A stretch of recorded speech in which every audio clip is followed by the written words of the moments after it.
ഈശോ സങ്കടത്തോടെ പറഞ്ഞ കാര്യം അറിയാമോ? എൻ്റെ കുരിശു മരണത്തിന് നീ എത്ര നന്നായിട്ടാണ് ജനത്തെ ഒരുക്കിയത്. എൻ്റെ പീഡാസഹനത്തിൻ്റെ വ്യത്യസ്ത മാനങ്ങളെ എത്ര നന്നായിട്ടാണ് നീ പറഞ്ഞു കൊടുത്തത്.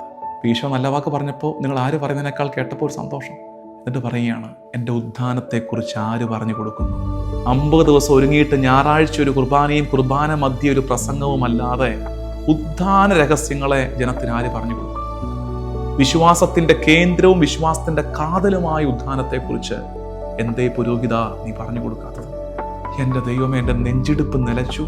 എനിക്ക് എന്ത് പറയണമെന്നറിയത്തില്ല. അപ്പം ഞാനിങ്ങനെ ബ്ലാങ്കാണ്. അപ്പോൾ പിന്നെ ഈശോ ഇങ്ങനെ കണ്ടിന്യൂസ് പറഞ്ഞു തരികയാണ്. പിന്നെ ഓരോന്നോരോന്ന് പെട്ടെന്ന്. അപ്പോൾ ഈശോ പറഞ്ഞു തരിക എന്ന് പറയുമ്പോൾ നിങ്ങൾ ഓർത്തേക്കരുത് ഒരു അതിസ്വാഭാവിക അനുഭവം, ഒരു ദർശനം, അങ്ങനല്ല. അതുവരെ ചിന്തിക്കാത്തൊരു മേഖലയിലോട്ട് എനിക്ക് കർത്താവ് നൽകുന്ന ഹ്യൂമൻ ഫാക്കൽറ്റീസിനെ കർത്താവ് കൊണ്ടുപോവാണ്. ബുദ്ധി നൽകിയത് കർത്താവല്ലേ, അതിനെ കർത്താവ് അങ്ങോട്ട് ഗൈഡ് ചെയ്യുകയാണ്. കർത്താവ് പറഞ്ഞു, ഉദ്ധാന ഞായർ, ഉയർപ്പ് ഞായർ, തൊട്ടടുത്ത ഞായർ നമ്മുടെ സഭയിൽ പുതു ഞായറാഴ്ച. ഈ ഞായർ തൊട്ട് അടുത്ത ഞായർ വരെ സഭയിൽ വിളിക്കുന്ന പേര് ദ ഈസ്റ്റർ ഒക്ടേവ്. ഈ ഉയർപ്പിൻ്റെ 8 നാളുകൾ, ഉയർപ്പിൻ്റെ ഒക്ടേവ് 8 നാളുകൾ ഒരു നിർബന്ധിക്കുകയാണ്. പ്രിപ്പയർ, ഒരുങ്ങ്. ഉയർപ്പിനെ കുറിച്ച് ആൾക്കാർക്ക് പറഞ്ഞു കൊടുക്കുക. ഇത്ര കാര്യമായിട്ട് മാർഗത്തിലൂടെ പീഠാനുഭവത്തെ, കുരിശുമരണത്തെക്കുറിച്ച് പറഞ്ഞു കൊടുത്ത നീ ഇനി ഉയർപ്പിനെ കുറിച്ച് ജനത്തിന് പറഞ്ഞു കൊടുക്കണം. കാരണം ഇന്ന് എല്ലാവർക്കും പീഡാസഹനത്തിലേക്ക് നോക്കിയാൽ മതി, കുരിശുമരണം കണ്ടാൽ മതി. കുരിശേൽ അവസാനിക്കുന്നില്ല, കഥ അവസാനിച്ചിട്ടില്ല. ഉയർപ്പ് എന്താ ധ്യാനിക്കാത്തത്? ഇത്രയും നന്നായിട്ട് നോമ്പെടുത്തവര്, പ്രാർത്ഥിച്ചൊരുങ്ങിയവർ, എല്ലാ ദിവസവും പള്ളിയിൽ പോയവര് ഈസ്റ്റോടുകൂടി എല്ലാം കുത്തഴിഞ്ഞ പുസ്തകം പോലെ ആയിപ്പോവാണോ? അരുത്.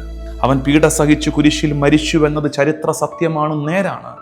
അവൻ്റെ കുരിശു മരണം എത്രമേൽ യാഥാർത്ഥ്യമാണോ, അവൻ്റെ ബെറിയൽ, അടക്ക് എത്രമേൽ യാഥാർത്ഥ്യമാണോ, അതുപോലെ യാഥാർത്ഥ്യമാണ്. അതിനേക്കാൾ മിഴിവോടെ നമ്മൾ കാണേണ്ടതാണ് ഈശോയുടെ ഉയർപ്പ് ഞായർ തൊട്ട് പുതു ഞായറാഴ്ച വരെ 8 നാളുകളിലൂടെ നമ്മളൊരു യാത്ര ചെയ്യാൻ പോകുന്നത്.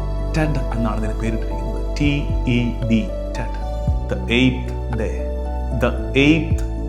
8ാം നാൾ ഞായറാഴ്ചയാണ്. ഈ ആഴ്ച ആഘോഷത്തിൻ്റെ, സന്തോഷത്തിൻ്റെ ആഴ്ച കേട്ടോ. അപ്പം നമ്മൾ ഫീഡ് മൈ ഷീപ്പിൽ ഒരു പുതിയ പ്രോഗ്രാം തുടങ്ങുക. മാർഗം തീരുന്നിടത്ത് പീഠാനുഭവ ധ്യാനം അവസാനിക്കുന്നിടത്ത് ഉദ്ധാന ധ്യാനം ആരംഭിക്കുന്നു.